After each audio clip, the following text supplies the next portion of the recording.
Hello friends, welcome to my YouTube channel.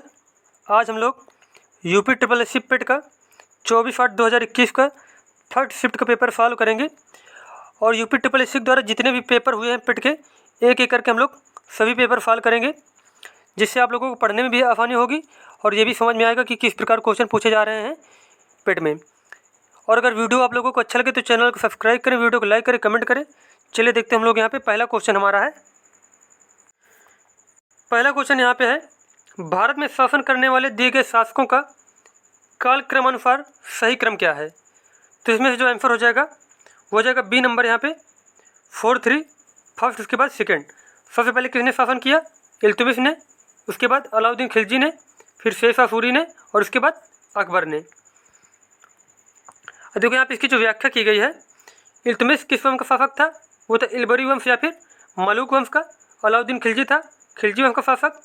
Sher Shah Suri था सूर वंश का। और अकबर था मुगल वंश का शासक। और जो समय दिया गया है ये तो जल्दी से याद ही नहीं होता और ये इतने इंपॉर्टेंट भी नहीं है, समय वगैरह ज़्यादा नहीं पूछा जाता, लेकिन ये पूछ लिया जाता है कि जहाँ जो शासक दिए गए हैं किस वंश के थे। तो ये ज़्यादा इंपॉर्टेंट है, ये आप लोगों को याद रखना है। उसके बाद अगला क्वेश्चन है, कौन से संत शिवाजी के समकालीन थे? तो इसका आंसर हो जाएगा तुकाराम। कौन थे? तुकाराम। उसके बाद देखो यहाँ पे कुछ दिया गया है, पॉइंट दिए गए हैं। शंकराचार्य, इनका कार्य क्षेत्र था संपूर्ण भारत और इन्होंने अद्वैतवाद का जो मत था वो दिया। अब पेपर में क्वेश्चन में आ जाए कि अद्वैतवाद का मत किसने दिया, तो बताएंगे शंकराचार्य ने। उसके बाद वैष्णव मत दिया चैतन्य ने और इनका कार्य क्षेत्र था बंगाल। उसके बाद वारकरी मत दिया तुकाराम ने, इनका कार्य क्षेत्र था महाराष्ट्र।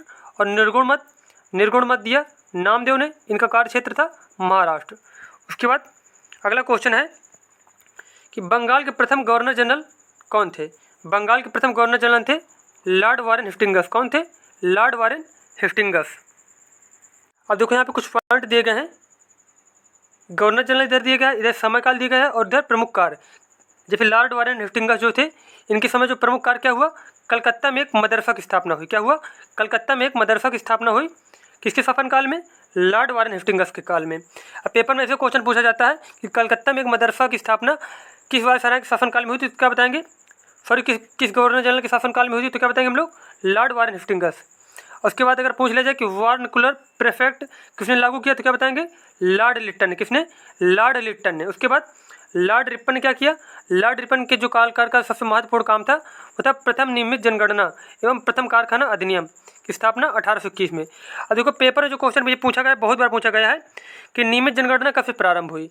नियमित जनगणना प्रारंभ हुई कब से? 1881 से। और किसके शासनकाल में? लॉर्ड रिपन के काल में। या पूछ लिया जाए कि कारखाना अधिनियम किसके शासनकाल में आया, तो बताएंगे हम लोग लॉर्ड रिपन के काल में। उसके बाद अगला पॉइंट दिया गया था यहाँ पे कि लॉर्ड क्लाइव बंगाल का प्रथम गवर्नर था। लॉर्ड क्लाइव बंगाल का प्रथम गवर्नर था। सन 1773 के रेगुलेटिंग एक्ट के द्वारा बंगाल के गवर्नर जनरल का पद और 1833 के भारत शासन अधिनियम चार्टर एक्ट द्वारा भारत के गवर्नर जनरल का पद सृजित किया गया। और देखो यहाँ पे कुछ पॉइंट दिए गए। यहाँ पे देखो ये थोड़ा मिस्टेक हो गई इसमें प्रिंट में कि लॉर्ड क्लाइव बंगाल का प्रथम गवर्नर जनरल था। तो लॉर्ड क्लाइव बंगाल का प्रथम गवर्नर जनरल नहीं था। बंगाल के प्रथम गवर्नर जनरल कौन थे? Warren Hastings. और जो ये लॉर्ड क्लाइव था ये था भारत का गवर्नर जनरल। कहाँ का था? ये पूरे भारत का गवर्नर जनरल था। उसके बाद नेक्स्ट क्वेश्चन है, चरक संहिता संबंधित है। चरक संहिता संबंध है चिकित्सा से। किससे? चिकित्सा से। और इसके लेखक कौन थे? चरक संहिता के लेखक थे चरक। कौन थे? चरक। और किसके दरबार में थे? ये थे कनिष्क के दरबार में। किसके दरबार में? चरक जो थे ये थे कनिष्क के दरबार में। और कनिष्क ने 78 ईसा पूर्व में शक संवत लागू किया था। क्या किया था? 78 ईसा पूर्व में शक संवत लागू किया था। और कनिष्क किस वंश का शासक था? वो था कुषाण वंश का। किसका? कुषाण वंश का। उसके बाद नेक्स्ट क्वेश्चन है, निम्न में से कौन सा जोड़ा सही नहीं है? तो इसमें से बताना सही कौन सा नहीं। देखो 261 BC में कलिंग युद्ध हुआ, ये सही है। उसके बाद 78 ईसा में शक संवत की शुरुआत हुई, ये भी सही है। उसके बाद 622 ईस्वी में मुस्लिम युग की शुरुआत हुई, ये भी सही है। और औरंगजेब की मृत्यु का जो ऑप्शन दिया है यहाँ पे 1709, तो ये वाला ऑप्शन क्या है? गलत है, क्योंकि जो औरंगजेब की मृत्यु हुई थी वो हुई थी 1707 में। कब हुई थी? 1707 में। उसके बाद अगला क्वेश्चन है, ग्रैंड ओल्ड मैन के नाम से जाना जाता है। ग्रैंड ओल्ड मैन के नाम से जाना जाता है दादा भाई नौरोजी को। किसको? दादा भाई नौरोजी को। और देखो यहाँ पे कुछ पॉइंट दिए गए हैं कि रहनुमाई मजदान सभा, रप्त गोतार पत्र, ईस्ट इंडियन एसोसिएशन लंदन में स्थापना, ये सब किसने किया? ये सब किया दादा भाई नौरोजी ने। किसने? दादा भाई नौरोजी ने रहनुमाई मध्यान्ह सभा की स्थापना की। और उसके बाद ईस्ट इंडियन एसोसिएशन की स्थापना लंदन में की और रक्त गोतार पत्र का संपादक किया। और उसके बाद इनकी मोस्ट फेमस और मोस्ट इंपॉर्टेंट सभी पेपर पूछी जाती है यह रचना थी, poverty and un-British rule in India. कौन थी? Poverty and un-British rule in India. और उसके बाद ये भी पॉइंट है कि 3 बार कांग्रेस के अध्यक्ष बनाए गए। कितने बार कांग्रेस के अध्यक्ष बनाए गए? 3 बार अध्यक्ष बनाए गए। और ये पुस्तक तो वो बहुत ही ज़्यादा पूछे गए पेपर में कि poverty and un-British rule in India किसकी पुस्तक है? दादा भाई नौरोजी की। उसके बाद नेक्स्ट क्वेश्चन है, सन 1915-16 में किसके नेतृत्व में 2 होम रूल लीग की शुरुआत हुई? तो इसका सही आंसर हो जाएगा एनी बेसेंट और लोकमान्य तिलक। एनी बेसेंट और लोकमान्य तिलक ने ही होम रूल लीग की स्थापना की शुरुआत की थी। उसके बाद देखो यहाँ पे और एक पॉइंट दिया गया है कि जो कांग्रेस की सबसे पहली महिला अध्यक्ष कौन थी? कांग्रेस की पहली महिला अध्यक्ष थी एनी बेसेंट। अगर पूछ लिया जाए भारतीय महिला कौन थी? भारतीय अगर पूछा जाए, भारतीय जब पूछा जाए तो बताएंगे हम लोग सरोजनी नायडू। कौन थी? सरोजनी नायडू। कौन थी? सरोजनी नायडू। और इसके बाद अगला क्वेश्चन है,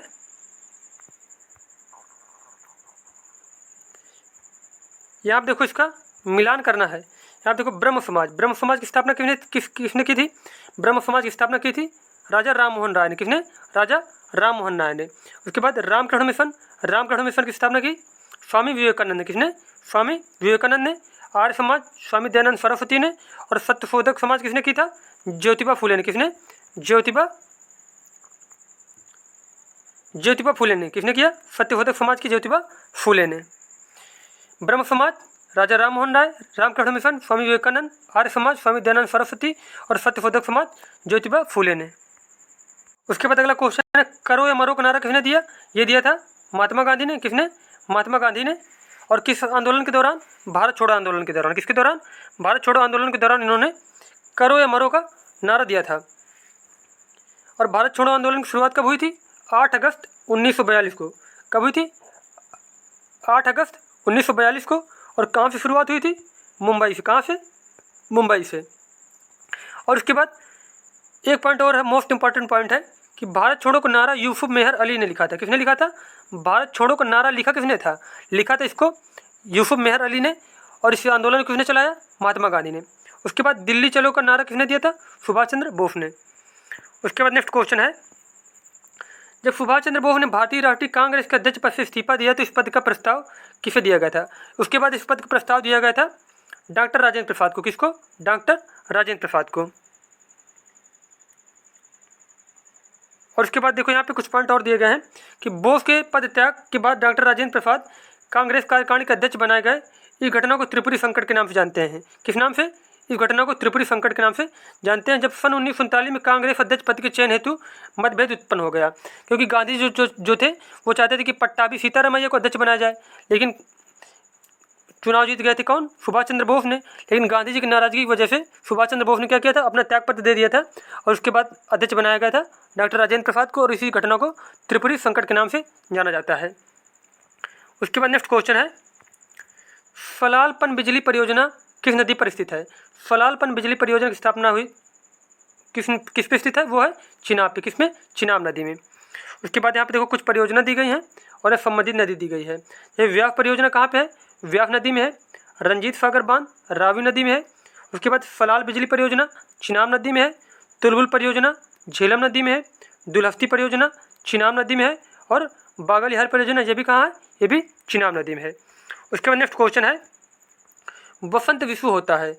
वसंत विश्व कब होता है? 21 मार्च को होता है। कब होता है? 21 मार्च को। और शरद विश्व कब होता है? शरद विश्व होता है 23 सितंबर को। कब होता है? 23 सितंबर को। 23 सितंबर को शरद विश्व अगर पूछ लिया जाए तो बताएंगे हम लोग 23 सितंबर को। कब होता है? 23 सितंबर को। और वसंत विश्व 21 मार्च को। और 21 मार्च और 23 सितंबर को क्या होता है कि दिन और रात बराबर होते हैं। उसके बाद अगला क्वेश्चन है, राजस्थान में खेतड़ी परियोजना किसके उत्पादन के लिए प्रसिद्ध है? राजस्थान में खेतड़ी परियोजना किसके उत्पादन के लिए प्रसिद्ध है? वो तांबा के लिए। किसके लिए? तांबा के लिए। उसके बाद नेक्स्ट क्वेश्चन है, काजीरंगा राष्ट्रीय उद्यान स्थित है। काजीरंगा राष्ट्रीय उद्यान स्थित है असम में। कहाँ पे? असम में। और ये फेमस है एक सींग वाले गेंडा के लिए। किसके लिए? एक सींग वाले गेंडा के लिए फेमस, एक सींग वाले गेंडा के लिए। उसके बाद यहाँ पे देखो कुछ उद्यान दिए गए हैं और संबंधित राज्य दिए गए, जैसे काजीरंगा राष्ट्रीय उद्यान कहाँ पे है? असम में है। कान्हा नेशनल पार्क कहाँ पे? मध्य प्रदेश में है। पेरियार नेशनल पार्क कहाँ पे? केरल में है। उसके बाद सुंदरवन कहाँ पे? यह है पश्चिम बंगाल में। उसके बाद अगला क्वेश्चन है, कौन सी हिमालयी नदी तंत्र की नदियाँ नहीं हैं? कौन सी हिमालयी नदी तंत्र की नदियाँ नहीं हैं? तो इसका आंसर हो जाएगा गंगा जो है इसमें से हिमालय तंत्र की, सॉरी यहाँ पे पूछा गया कि नदियाँ हैं, कौन सी नदियाँ हिमालय तंत्र की नदियाँ हैं? तो इसका सेम आंसर हो जाएगा यहाँ पे गंगा है, उसके बाद ब्रह्मपुत्र है, और गंगा और ब्रह्मपुत्र ये दोनों ही हैं। कौन कौन सी? गंगा और ब्रह्मपुत्र जो हैं ये हिमालय नदी तंत्र की नदियाँ हैं। उसके बाद नेक्स्ट क्वेश्चन है, देखो यहाँ पे कुछ पॉइंट दिए गए हैं। ब्रह्मपुत्र नदी का उद्गम कहाँ से है? तिब्बत की मानसरोवर झील के पास चेमयुंगडिंग ग्लेशियर से हुआ है। किससे हुआ है? चेमयुंगडिंग ग्लेशियर से हुआ है। गोदावरी नदी का उद्गम त्र्यंबक पहाड़ी से हुआ है। उसके बाद कावेरी नदी का उद्गम कहाँ से हुआ है? पश्चिमी घाट के ब्रह्मगिरी पहाड़ी से हुआ है। उसके बाद गंगा नदी का उद्गम कहाँ से हुआ है? उत्तराखंड के उत्तरकाशी जिले में गोमुख के निकट गंगोत्री से। कहाँ से? गोमुख के निकट गंगोत्री से।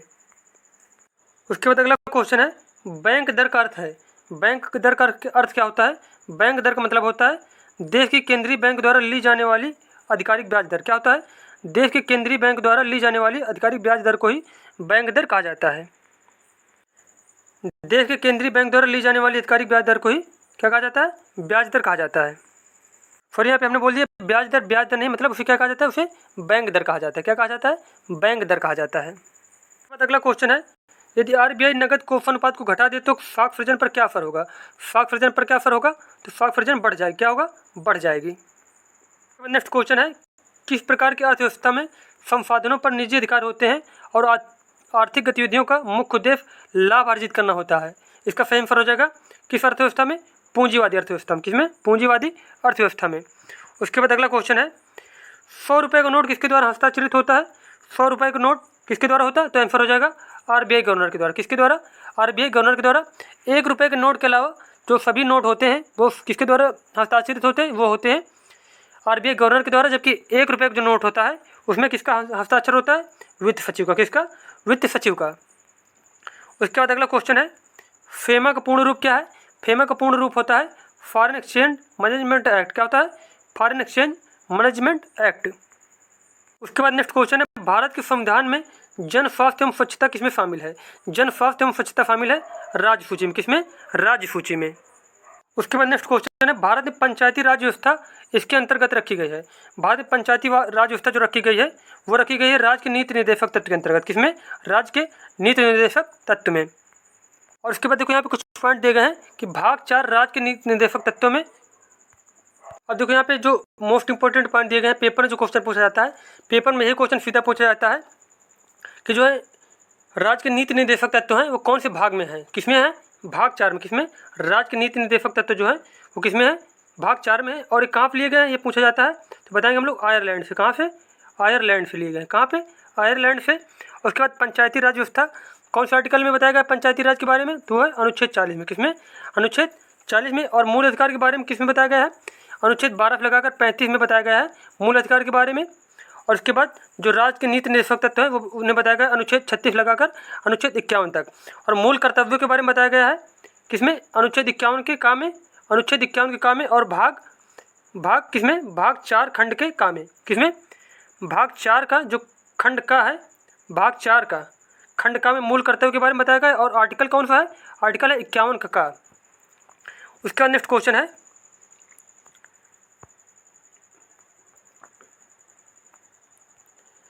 शिक्षा का अधिकार एक मौलिक अधिकार है जो कि संबंधित है। यह संबंधित है अनुच्छेद 21A से। किससे?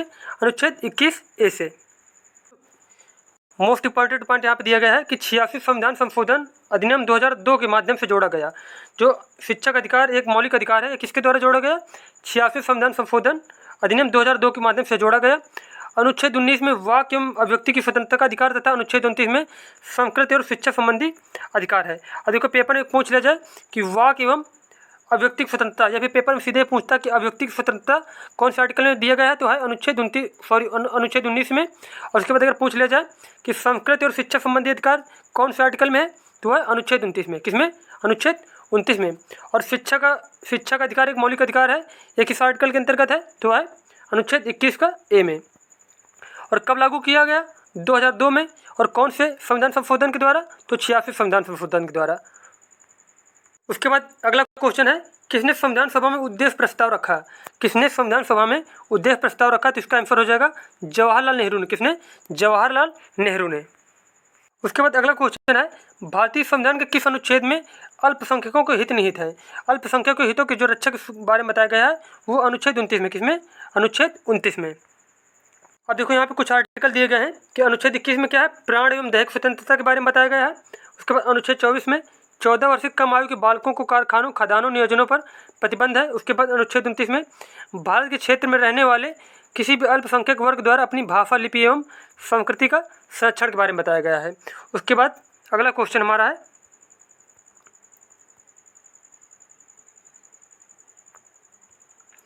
ठोस चालक में धारा वाहक होते हैं। ठोस चालक में धारक वाहक कौन होते हैं? मुक्त इलेक्ट्रॉन। कौन कौन होते हैं? मुक्त इलेक्ट्रॉन। ठोस चालक में धारा वाहक होते हैं मुक्त इलेक्ट्रॉन। उसके बाद अगला क्वेश्चन है, प्रकाश वर्ष किसके मापन की इकाई है? प्रकाश वर्ष किसके मापन की इकाई है? तो इसका आंसर हो जाएगा एक वर्ष में निर्वात में प्रकाश द्वारा चली गई दूरी। किसकी मापन इकाई है? एक वर्ष में निर्वात में प्रकाश द्वारा चली गई दूरी की मापन इकाई है प्रकाश वर्ष। उसके बाद अगला क्वेश्चन है, ब्लीचिंग पाउडर का रासायनिक नाम यह भी है। ब्लीचिंग पाउडर का रासायनिक नाम है कैल्शियम ऑक्सीक्लोराइड। क्या है? कैल्शियम ऑक्सीक्लोराइड, या फिर इसका जो फार्मूला होता है CaOCl2। देखो यहाँ पे रासायनिक नाम दिया गया है, यहाँ पे साधारण नाम दिया गया है। जैसे कि कैल्शियम ऑक्सीक्लोराइड किसको कहते हैं? ब्लीचिंग पाउडर को। कैल्शियम सल्फेट जिप्सम को। सोडियम क्लोराइड साधारण नमक को। उसके बाद सोडियम बाइकार्बोनेट बेकिंग सोडा या फिर खाने वाले सोडा को बोला जाता है। उसके बाद नेक्स्ट क्वेश्चन है, 18 कैरेट सोने में खरे सोने का प्रतिशत क्या होगा? तो 18 कैरेट सोने में जो प्रतिशत होगा सोने का वो होगा 75%। देखो यहाँ पे जो टोटल शुद्ध परसेंट होता है सोने का वो होता है 24 कैरेट। कितना होता है? 24 कैरेट। अभी बताना 18 कैरेट में, तो 18/24 इंटू 100 करेंगे तो आ जाएगा 75%। उसके बाद नेक्स्ट क्वेश्चन है, संतरे में बहुतायत होता है। संतरे में सबसे ज़्यादा जो पाया जाता है वो होता है विटामिन सी। क्या होता है? Vitamin C. और देखो यहाँ पे कुछ पॉइंट दिए गए हैं कि विटामिन सी का रासायनिक नाम क्या होता है? विटामिन सी का रासायनिक नाम होता है एस्कॉर्बिक एसिड। क्या होता है? Ascorbic acid. और उसके बाद विटामिन ए का रासायनिक नाम क्या होता है? रेटिनॉल होता है। क्या होता है? रेटिनॉल होता है। और विटामिन सी की कमी से कौन सा रोग होता है? वो होता है स्कर्वी रोग। कौन सा रोग? स्कर्वी रोग। और विटामिन ए की कमी से क्या होता है? रतौंधी होता है। क्या होता है? रतौंधी होता है। उसके बाद यहाँ पे देखो मैथ के जो क्वेश्चन दिए गए हैं उनमें से हम आंसर बता देंगे, क्योंकि यहाँ पे सॉल्व कराते बनेंगे नहीं। तो आप देखो पहला क्वेश्चन जो दिया गया था यहाँ पे अंडर रूट यहाँ पे बताना है किसका आंसर क्या होगा। तो आप देखो ऐसे सॉल्व करेंगे इसको, तो इसका आंसर आ जाएगा सी नंबर 324। कितना आ जाएगा? 324। उसके बाद देखो यहाँ पे 32 नंबर दिया गया है। अब जो क्वेश्चन है, अब ये फार्मूला दिया हुआ है इसका कि a³ + b³ को जब लिखेंगे हम लोग, तो यहाँ पे जो a² + b² - ab क्या लिखा है? ऊपर जो लिखा है a³ + b³ का फार्मूला लिखा हुआ है। और इसको जब हम लोग लिखेंगे ऐसे, तो ये a² + b² - ab, और नीचे वाला a² + b² - ab कट जाएगा और a + b बचेगा। तो यहाँ पे 885 और 115 को जब ऐड करेंगे तो इसका आंसर आ जाएगा कितना? आ जाएगा 1000। किसका आंसर आ जाएगा? 1000। उसके बाद नेक्स्ट क्वेश्चन है, अब यहाँ पे देखो ये क्वेश्चन दिया गया है 33 नंबर। अब यहाँ पे क्या करेंगे, इसके यहाँ पे योगांतर अनुपात करेंगे परिमेयकरण करके। तो यहाँ देखो इसको पहले यहाँ पे जो √5 + 3 दिया गया है, तो वहाँ पे जो रिवर्स साइन से क्या करेंगे, मल्टीप्लाई करवा देंगे यहाँ पे √5 - √3 का। और यहाँ पे जो सॉल्व करेंगे तो इसका आंसर आ जाएगा यहाँ पे कितना आ जाएगा? आंसर आ जाएगा इसका यहाँ पे 4 - √15। कितना? 4 - √15। उसके बाद नेक्स्ट क्वेश्चन है, टीवी सेट का मूल्य 30% घटाने पर उसकी बिक्री 20% बढ़ गई, दुकानदार की आय पर उसका प्रभाव पड़ा। तो इसका आंसर हो जाएगा क्या होगा? 16% घट जाएगी। 16% घट जाएगी। अब देखो यहाँ पे ये फार्मूला दिया गया है x + y + xy/100। यहाँ पर रख देंगे हम लोग। यहाँ पे पहले 30% की कमी होती है तो -30 + 20, और इसको सॉल्व करेंगे तो इसका आंसर आ जाएगा 16% की कमी। उसके बाद नेक्स्ट क्वेश्चन है, 4 खिलाड़ियों की औसत उम्र 18.5 वर्ष है। अगर कोच की उम्र भी इसमें शामिल की जाए तो औसत उम्र 20% बढ़ जाती है। तो कोच की उम्र क्या होगी? कोच की उम्र होगी इसमें से 37 वर्ष। कितनी होगी? इसको ऐसे करके सॉल्व कर लेंगे। उसके बाद नेक्स्ट क्वेश्चन है, एकल का विलोम शब्द है, एकल का विलोम शब्द होता है बहुल, क्या होता है, बहुल होता है। उसके बाद पर्याप्त का क्या होगा, अपर्याप्त होगा। अकेला का क्या होगा, दुकेला होगा। उपयुक्त का क्या होगा, अनुपयुक्त होगा। उसके बाद नेक्स्ट क्वेश्चन है, दर्प का पर्यायवाची कौन सा है। दर्प का पर्यायवाची होगा अहंकार, क्या होगा, अहंकार। उसके बाद देखो यहाँ पे दर्प के पर्यायवाची दिए गए हैं।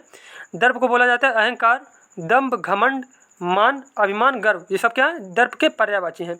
उसके बाद व्यथा, व्यथा के पर्यायवाची कौन कौन से हैं, दुख, वेदना, विपदा, शोक, खेद, कष्ट। उसके बाद स्वाभिमान का पर्यायवाची आत्मगौरव, आत्मसम्मान, ये क्या है, स्वाभिमान के पर्यायवाची हैं। उसके बाद नेक्स्ट है मन को हरने वाला, मन को हरने वाले को क्या बोलेंगे, मनोहर, क्या बोलेंगे, मनोहर।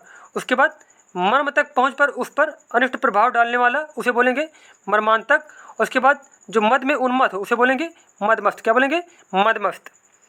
उसके बाद नेक्स्ट क्वेश्चन है, गागर में सागर भरना मुहावरे का अर्थ है। गागर में सागर भरना जो मुहावरा होता है उसका मतलब होता है थोड़े में बहुत कहना, थोड़े में बहुत कहना। उसके बाद यहाँ पे कुछ देखो मुहावरे दिए गए हैं कि ये अल्पभाषी, कम बोलने वाला जो होता है उसे बोलते हैं अल्पभाषी। उसके बाद बहुत प्रसन्न होना, बहुत प्रसन्न होना क्या होता है, अंग अंग मुस्कुराना, क्या होता है, अंग अंग मुस्कुराना मतलब होता है बहुत प्रसन्न होना।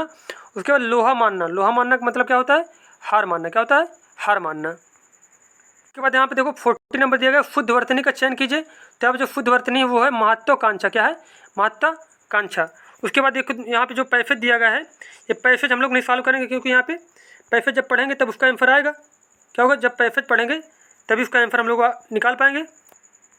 और पैसेज वैसे भी क्या होता है कि सभी पेपर में डिफरेंट डिफरेंट आते हैं, इसका कुछ मतलब भी नहीं सॉल्व करने का। उसके बाद देखते हैं हम लोग यहाँ पे 44 नंबर क्वेश्चन है। यहाँ पे फेमस का क्या बताना है, सिनोनिम बताना है। सिनोनिम मतलब पर्यायवाची बताना है, तो इसका आंसर हो जाएगा पॉपुलर, क्या हो जाएगा, पॉपुलर।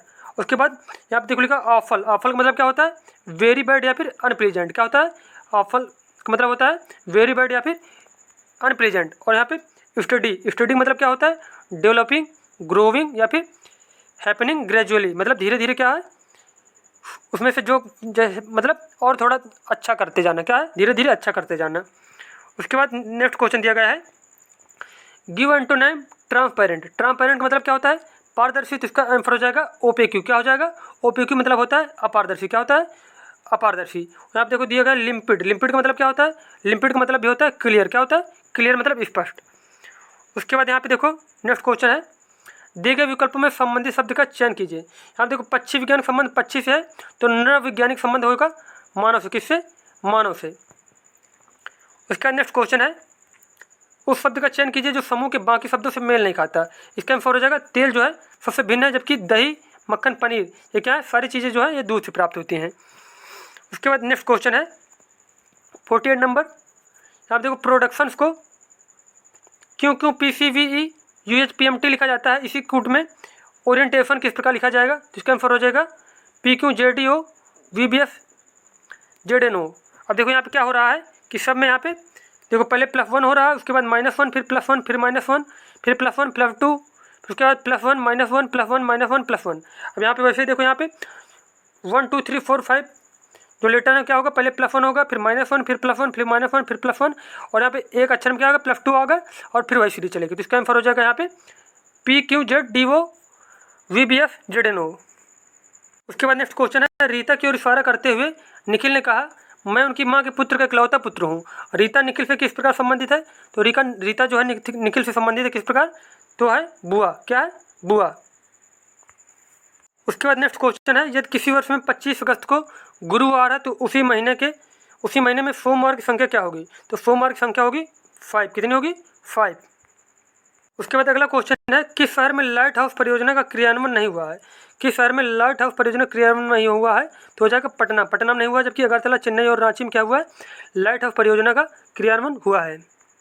उसके बाद अगला क्वेश्चन है, कौन सी भारतीय दूरसंचार कंपनी विश्व की 5वीं सबसे मजबूत ब्रांड है, तो इसका आंसर हो जाएगा रिलायंस जियो। क्या है, रिलायंस जियो जो है भारतीय दूरसंचार कंपनी है जो विश्व की 5वीं सबसे मजबूत ब्रांड है। और देखो यहाँ पे जो 53 नंबर एक है करंट का क्वेश्चन है, इसको हम लोग नहीं सॉल्व करेंगे। उसके बाद नेक्स्ट क्वेश्चन है यहाँ 54 नंबर, ये भी क्या है, देखो यहाँ पे क्या दिया गया, संयुक्त राष्ट्र की कोवैक्स योजना के अंतर्गत कोविड-19 की मुफ्त वैक्सीन पाने वाला पहला देश कौन सा है, इसका आंसर हो जाएगा कौन सा देश था, घाना। उसके बाद नेक्स्ट क्वेश्चन है, अंतरिक्ष में जाने वाली भारतीय मूल की दूसरी अमेरिकी महिला अंतरिक्ष यात्री कौन है। भारतीय मूल की दूसरी अमेरिकी अंतरिक्ष यात्री कौन है? वो है शिर्षा बांदला। कौन है?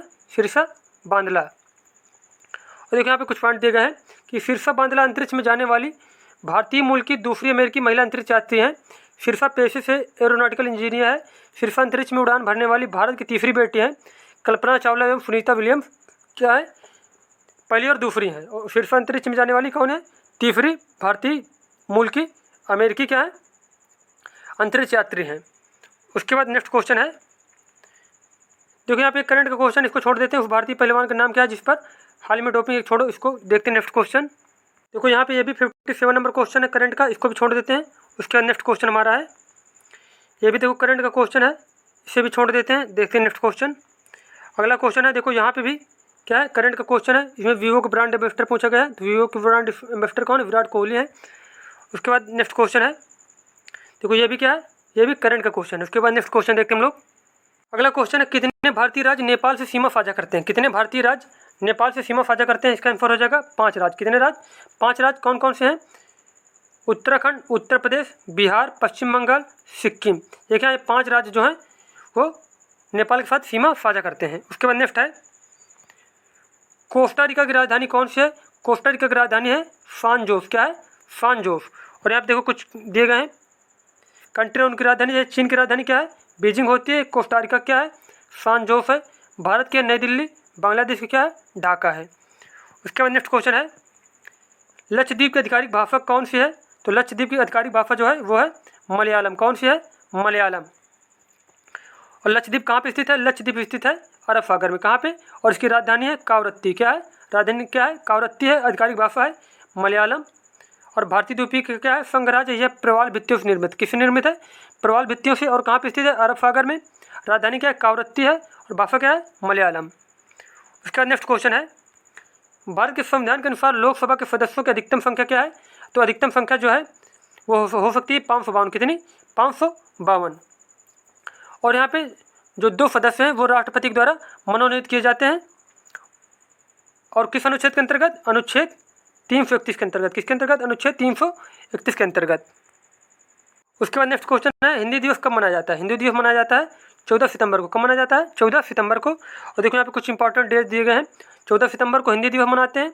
1 अक्टूबर को विश्व शाकाहारी दिवस, 26 नवंबर को राष्ट्रीय संविधान दिवस और 3 अक्टूबर को जर्मन एकता दिवस मनाते हैं। उसके बाद नेक्स्ट क्वेश्चन है, इनमें से कौन सा देश सार्क का सदस्य नहीं है? इनमें से म्यांमार जो है वो सार्क का सदस्य नहीं, जबकि नेपाल, बांग्लादेश, अफगानिस्तान ये क्या है? नेपाल के सार्क के क्या है? सदस्य हैं। और देखो यहाँ पे पेपर में भी क्वेश्चन पूछा जाता है, किसकी स्थापना कब हुई थी? 8 दिसंबर 1985 को हुई थी। कब हुई थी? 8 दिसंबर 1985 को हुई थी।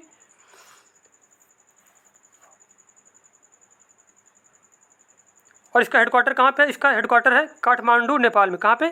काठमांडू, नेपाल में। और इसके जो सदस्यों की संख्या कितनी है? 7 संस्थापक देश थे। कौन कौन से? 7 संस्थापक देश थे। इसमें से बांग्लादेश, भूटान, भारत, मालदीव, नेपाल, पाकिस्तान एवं श्रीलंका। और अफगानिस्तान वर्ष 2005 में सदस्य बना। क्या हुआ? अफगानिस्तान 2005 में सदस्य बन जाता है। और उसके पहले कितने देश थे इसमें? वो थे 7 देश। और अब प्रेजेंट टाइम कितने हैं? 8 देश हैं। इसके बाद नेक्स्ट क्वेश्चन है, किस स्थान पर अजंता एलोरा की गुफा स्थित है? इसका आंसर हो जाएगा औरंगाबाद में। कहाँ पे है? औरंगाबाद में। इसका नेक्स्ट क्वेश्चन है, ओणम की भारतीय राज्य केंद्र शासित प्रदेश का सांस्कृतिक उत्सव है। तो इसका आंसर हो जाएगा केरल का। कहाँ क्या है? कहाँ का ये? केरल का। देखो यहाँ पे कुछ उत्सव दिए गए हैं, यहाँ पे राज्य दिए गए हैं। जैसे ओणम कहाँ का है? केरल का है। बिहू कहाँ का है? असम का है। पोंगल कहाँ का है? तमिलनाडु का। और महामस्तकाभिषेक कहाँ का? ये है कर्नाटक का। उसके बाद अगला क्वेश्चन है, कौन सा ग्रह सूर्य के सबसे नज़दीक है? इसका आंसर हो जाएगा बुध जो है सबसे नज़दीक है सूर्य के। उसके बाद अगला क्वेश्चन इसमें से बन जाएगा कि सूर्य से सबसे दूर कौन सा ग्रह है? तो वो है सूर्य से सब दूरी क्रम में है वरुण। कौन सा है? सबसे दूर है सूर्य से वरुण। उसके बाद नेक्स्ट क्वेश्चन है, नोबेल पुरस्कार जीतने वाले प्रथम एशियाई कौन थे? वो थे रविन्द्रनाथ टैगोर। कौन थे? रविन्द्रनाथ टैगोर। और कब जीता था इन्होंने? 1913 में। और किसके लिए? इनकी जो पुस्तक थी गीतांजलि के लिए। किसके लिए? गीतांजलि के लिए। उसके बाद नेक्स्ट क्वेश्चन है, अब देखो यहाँ पे 71 से 75 तक क्या है? इसमें पैराग्राफ पढ़ किसका आंसर देना है। जिसको तो सब पैराग्राफ अलग अलग होते हैं, तो ये हम लोग नहीं सॉल्व करेंगे। 71 से जो 75 तक है ये क्या हम लोग नहीं सॉल्व करेंगे। उसके बाद देखते हैं हम लोग 76 नंबर और यहाँ पे देखो 76 से 80 तक भी क्या है, पैराग्राफ है, इसको भी हम लोग नहीं सॉल्व करेंगे। देखते हैं हम लोग 81 नंबर क्वेश्चन। उसके बाद 81 नंबर क्वेश्चन देखो यहाँ पे, कितने छात्रों ने भूगोल की अपेक्षा इतिहास में ज़्यादा अंक अर्जित किए। और देखो यहाँ पे एक ग्राफ बना हुआ है, इसमें जब हम सॉल्व करेंगे तो इसका आंसर आ जाएगा 3। कितना आ जाएगा?